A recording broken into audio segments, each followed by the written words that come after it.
Architecture is making public. I will share with you some thoughts today and projects of the way in which architecture and urbanism interest me in its ability, let's say, to contain a collective program. And in a way, I see architecture as such. Oh, wait 1 second, this is not working. Okay. In the sense of it being a collective act as a way, a vehicle to aid in subject and identity formation. So the architectural work emerges to capture and express shared beliefs, values, and a collective memory.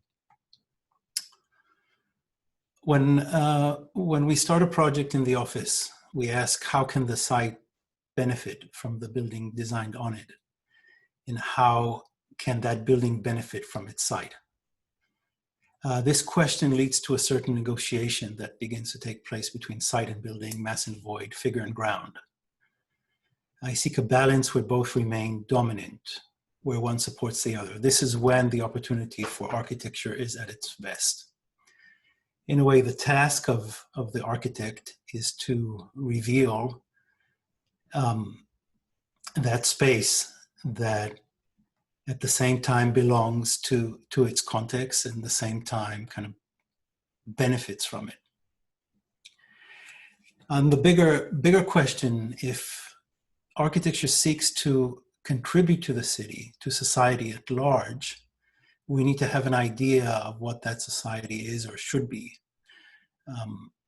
We need to ask what constitutes a good society, or what kind of community we would like to live in, and then what role does architecture or art in general play in achieving this.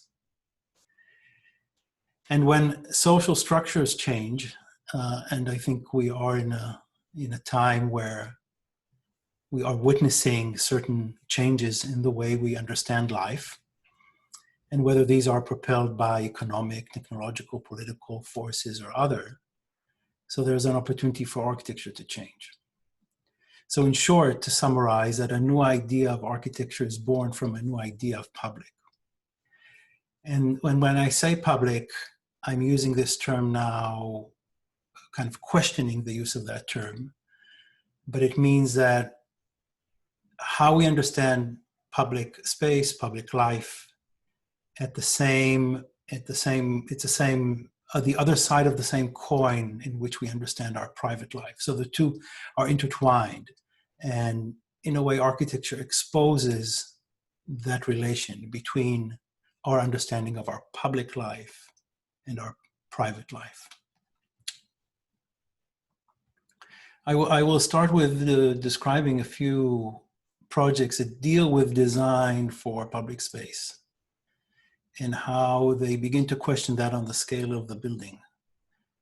In this project, the National Library of Israel in Jerusalem raises a question of knowledge and how knowledge is access to the public. Is knowledge public?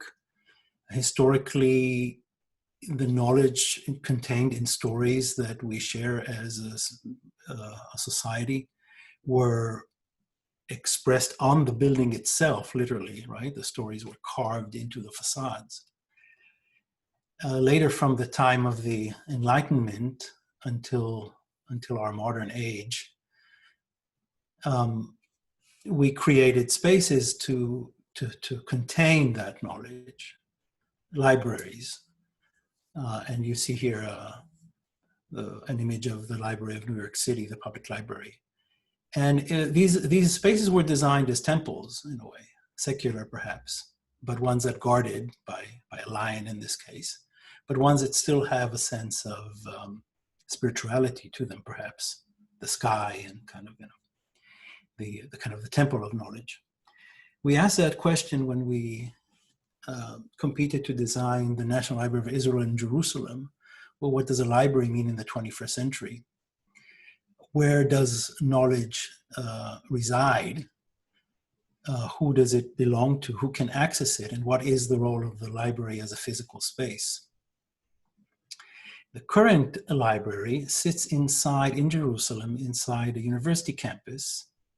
And you can see, if you can see my cursor, it's right here. You can see it over here. Designed in a 1960s kind of way. A building, a plaza, a public plaza, public building, but kind of closed off as an object. To understand a little bit the site and the context of Jerusalem, the campus is still outside what is on the kind of, you can see a section of how Jerusalem has developed over the ages. If you see on the right, the old city, in the middle, the kind of 19th century garden city, perhaps, that developed outside of the historic walls. And on the left, what we can call maybe the 20th century city of objects in space. And this reflects also, of course, in the experience of the space of the old city, which is dense and small carved out spaces, leaving the walls of the city into the 19th century city and on to kind of the 20th century city where the campus is part of, but here you're looking at the government district, cultural area, a series of buildings, and the site here in front of us is for the library. The other important context is to understand Jerusalem in the kind of the conflict, the Israeli-Palestinian conflict, being a divided city, a city that through the architecture kind of battles over territory. And this is also reflected in not only in the design of Jewish settlements in the West Bank and in the occupied territory as kind of barriers, but also through the designs of walls. So the city has been, over the past 50 years, designed as a series of segregation walls, barriers, to kind of prevent interactions between publics. Now, these walls not only run between what is considered Palestinian areas and Jewish settlements, they also run in between existing neighborhoods. So it's a device of segregation and separation, which is very prominent in the city. So in looking at a site like this and thinking about the publicness of a library, the approach was to try and create a space, a building that counters the notion of vertical barriers and perhaps emerges from splitting the ground into two spaces of access. And this translates into a section whereby the building is made up of two layers, of two grounds, one undulating and one kind of as you enter inward, and becomes more of kind of a landscape that is accessed from the surrounding, and echoing some of the features of Jerusalem's landscape, historic monuments, whether they're on ground or whether they're carved into the ground, as an operation of addition and carving at the same time to create a series of a kind of a landscape that contains space but also creates space. You can see some images from the interior and the exterior. What is important here is the interpretation of the program or the public space as we move from the exterior, from the outdoors, gradually inward, so the library is not a single space of restricted entry, but creates four different kinds of accesses.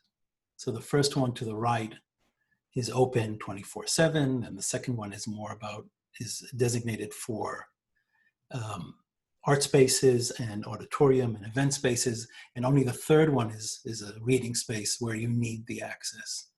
So a large part of the building is open to the public in various degrees and open to publics.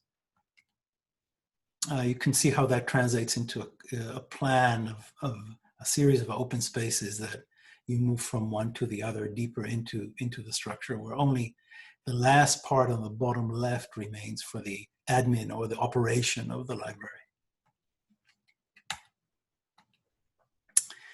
This, on the one hand, where we see a plan which is continuous, we see the cross sections would change per the space around that public space, and these are courtyards which organize spaces around them, and these change as you move deeper into the building.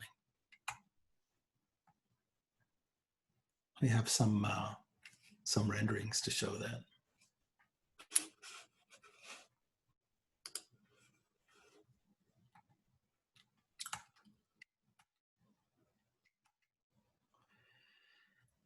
To put this project in context, we were looking at Jerusalem here, and I will show another project that is in Tel Aviv, right there across on the Mediterranean, which also deals with this idea of designing public space.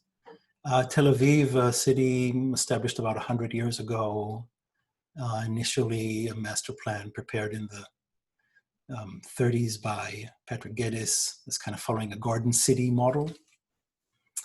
It is along the Mediterranean, and it's relatively low-rise city with many streets and gardens and open spaces, and very lively without any real monuments. And part of the city on the north side contains the Tel Aviv University campus, you can see on the top left, where we designed a military history museum for an underground organization that existed before the establishment of the state. So here, in a way, an organization that had no physical presence, but acquired a site that looked like that. So to give a kind of expression to this idea of an organization that existed but no longer exists, but at the same time to try to create a public space which can be accessed and used in the neighborhood.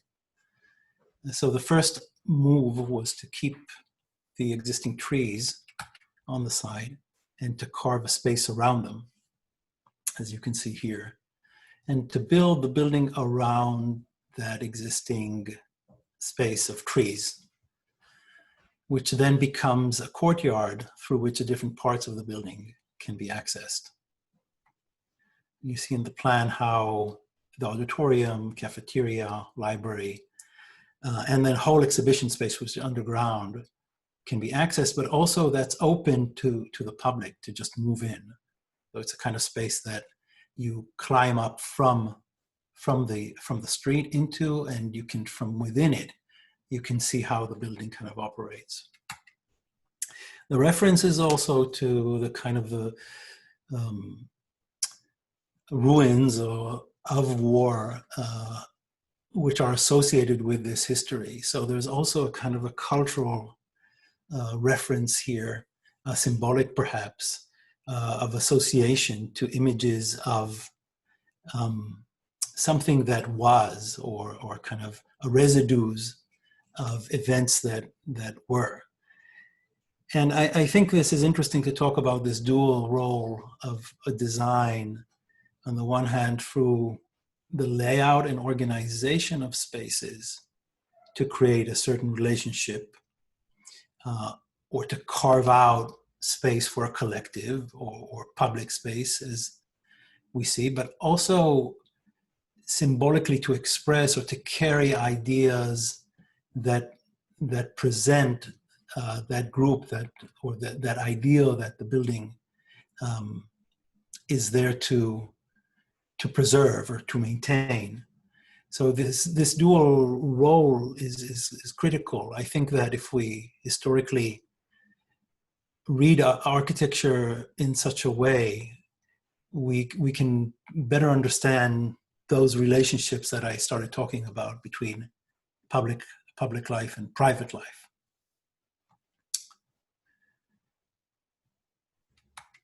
Still in the context of Israel, work that I began over 10 years ago, which kind of led into the main kind of part of what I would like to show you today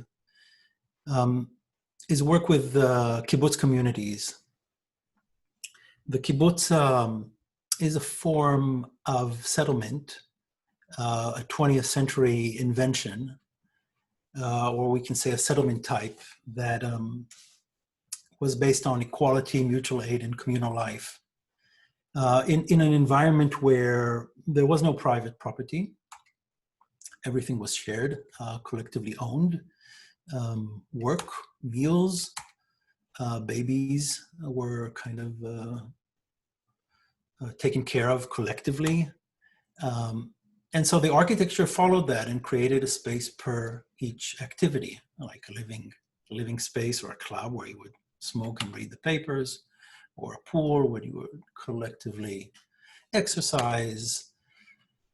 Or probably one of the most profound ideas is what was called the shared laundry, nicknamed the commune, where basically you would come in to get clothes. So even the idea of the most private of your belonging, clothes, were not yours individually, but shared.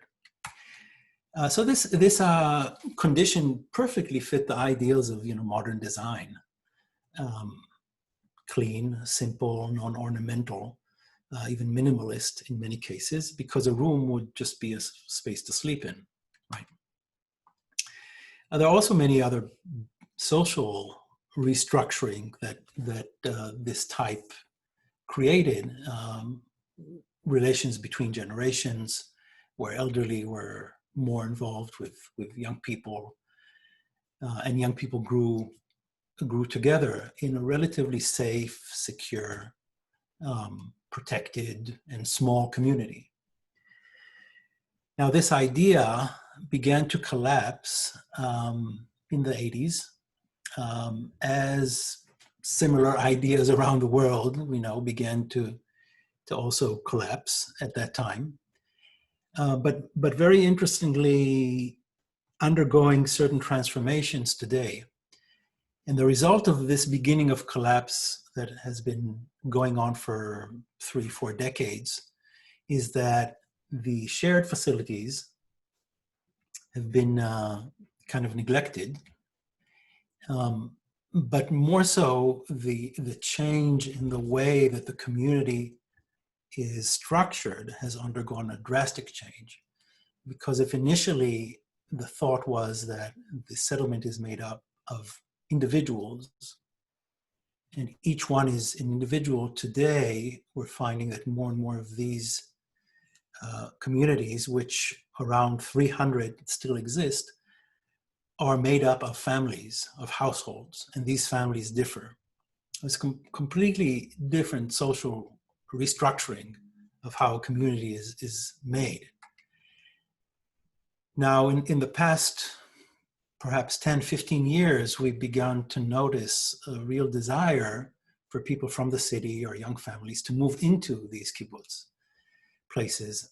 And this is allowed since the kibbutz has undergone a privatization process, meaning it's moved from being completely publicly, collectively owned to finding ways that it could allow private property to go together with community property. So in a way, in a hybrid kind of, transforming into a hybrid kind of settlement type that has private and public combined. The interest for families to move here was a lot due to that they could still own their own house in a kibbutz community today in most of the kibbutz settlements. But also because, we don't, working, commute, less relying on commute. Usually these settlements are in more rural areas. But then also cities have been expanding.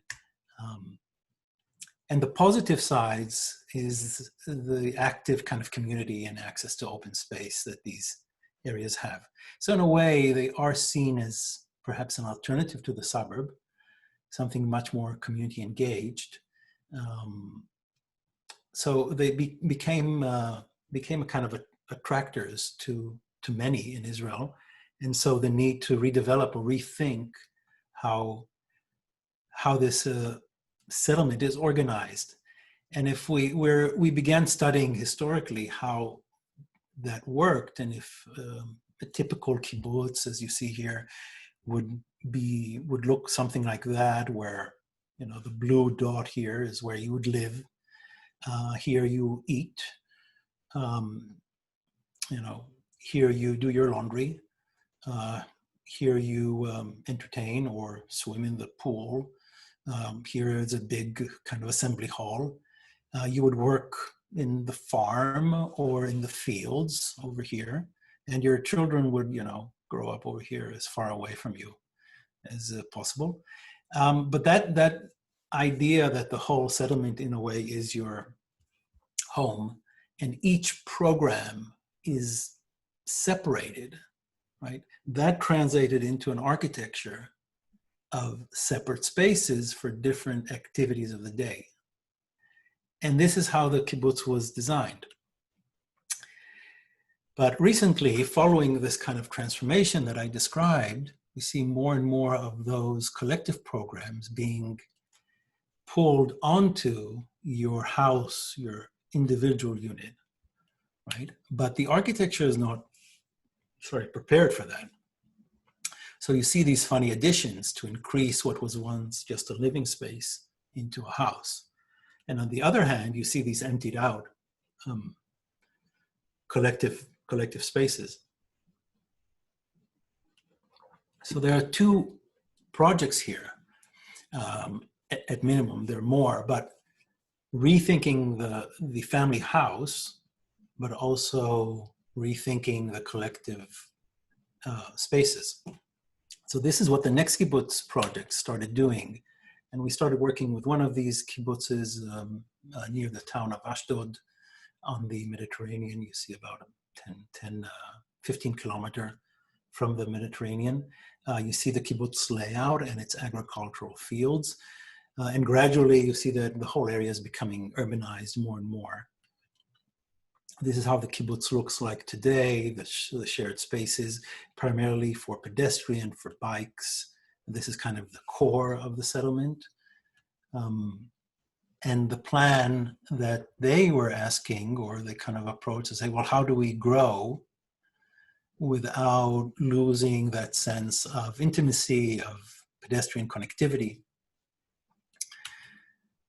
And one of the early kind of studies and proposals was to think of a series of public spaces that keep that center, which is limited for cars, more pedestrian, more green, accessible to all the additional neighborhoods on the perimeter. And the primary way in which this connection happens is through the pedestrian path. So unlike our traditional urban thinking that infrastructure, or let's say harder infrastructure, roads primarily, are the way to connect pieces of a city, here it's just the pedestrian path is the primary design tool.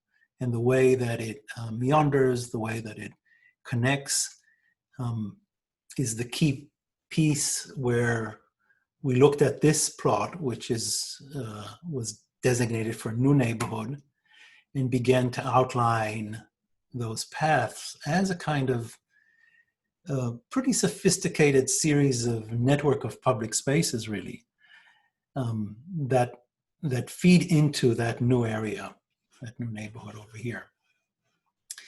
And this is, I say sophisticated because in a way it's not always a single connection, but times you would allow multiple paths, so you could choose, who you want to run into or who you don't want to run into on your way home. It is a kind of a closed community. This settlement is of 600 and some people. So the idea that you always have this kind of alternative way to get from point A to point B is also, in a way, your choice of what public space you want to access. Yeah, sure. Yeah, is there a question or? No, sorry. Okay, I mean, if there is, you can. I'm talking to a screen. I'm talking to myself basically now. So,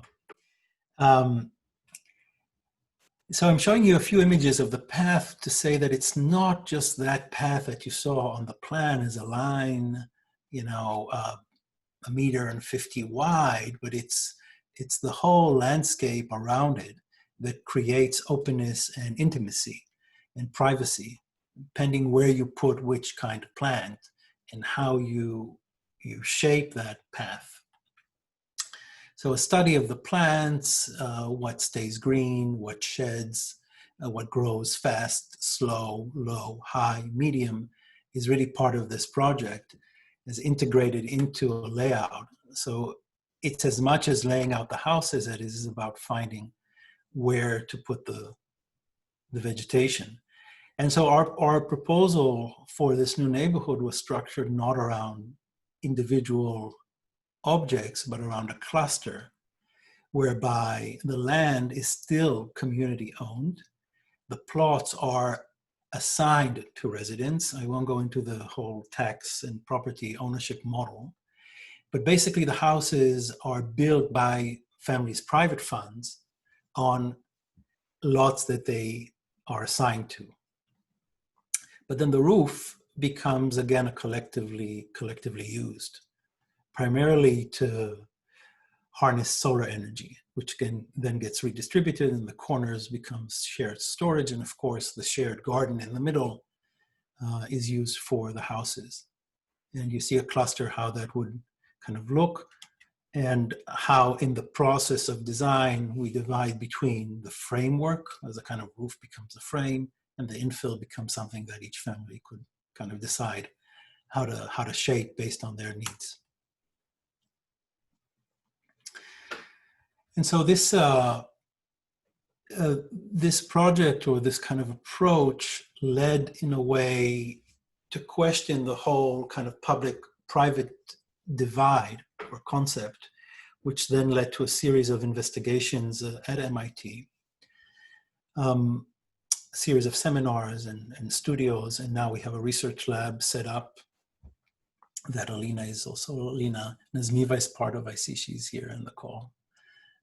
Wave.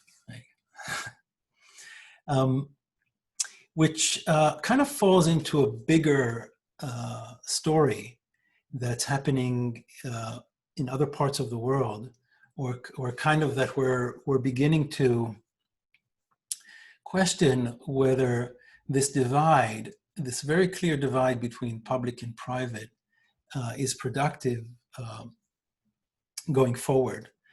And I will first address it in the context of the US, just to explain how significant that line has been, and in a kind of mindset of a capitalist society like the US, it's really key to define that line very precisely, right? So for example, I can, if I take a walk on the street and I happen to, fall or something, break my leg or whatever, I hope not, then I need to know, where, who is responsible, right? Is this privately owned or is it publicly owned, right? So it's a question of liability. And so the mindset has been to kind of think in opposition. You have a private and you have a public condition. We want to start challenging this notion, this divide. We want to begin to question, can we think of a space in between, perhaps a gradient between the public and the private, where there could be varying degrees and conditions of collectiveness. I think something that we kind of formulated in a way, not only due to kind of, the sharing economy and how digital networks create new ideas or notions of community, but also this kind of collapse of both the public and repeated failures of the market that created a void, where this binary divide between a very weak public, a growingly weak public, and a strong private, which can be intrusive and almost violent in a way, can be replaced or can be expanded to add this kind of in-between or a multitude of collective forms, to say that between what we call, the I versus the theirs, we can expand on the ours. And digital networks and digital technologies plays a critical role here, not only in our ability to imagine communities, but also to bring the physical and the digital together to inform a single project that could take on various scales. And this is the subject of the Future Urban Collectives Lab that we set up at MIT, and I will share with you a few of the projects that we're doing under that umbrella. Projects that deal with living, care, labor, and economics. So when we talk about the collective project, it's not, I will show mainly examples from the living component, which is probably the easiest to kind of grasp, but we are also engaging in other projects that deal with labor and economics, market, education, care, which I will also share with you. So one of the first things that we've been doing is rethinking the binary of objects, rooms, spaces, cities in terms of ownership, but mainly in terms of use.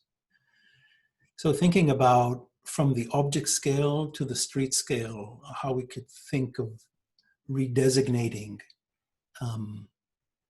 the use of things, of artifacts and spaces into various categories, into categories that we defined within group shares or within what we call semi-shares.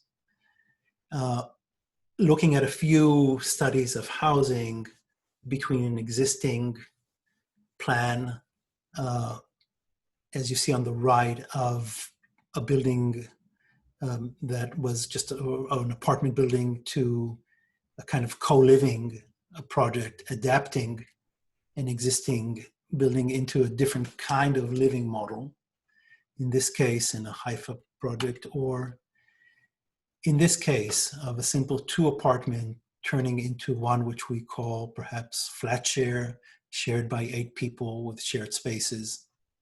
And beginning to understand the different degrees of these shared spaces and what they mean, how they are designed, how they accommodate sharing at the different levels.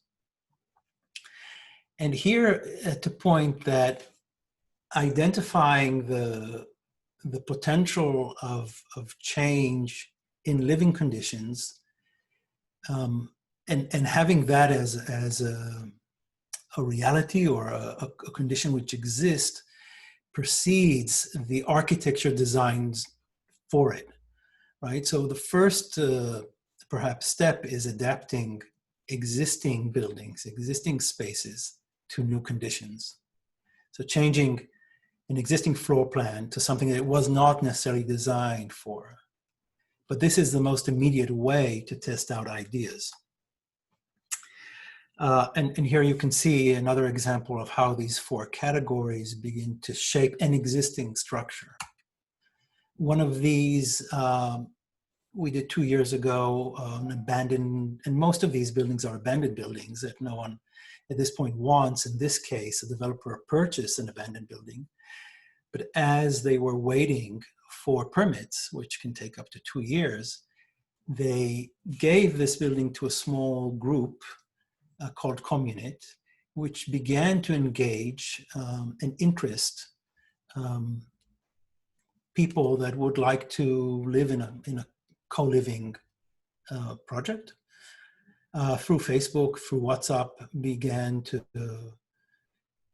create events for these people even before the building was ready. And then through a process of co-design and in part even renovation by the tenants themselves, transformed this into a space that created, here you can see in the axon, a series of shared spaces, 10 units altogether, with a collective kitchen, a collective workspace, studios that are semi-shared and private units.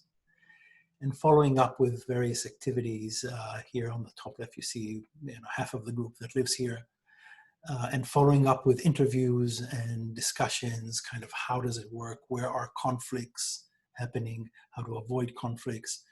And it's quite easy to do this with an abandoned building that you can get cheaper rent, and you have a group that actually helps you manage that community. And this is perhaps easy to do on a small scale. The question is, how do we scale up, or how do we begin to design for larger groups, perhaps? Question? No?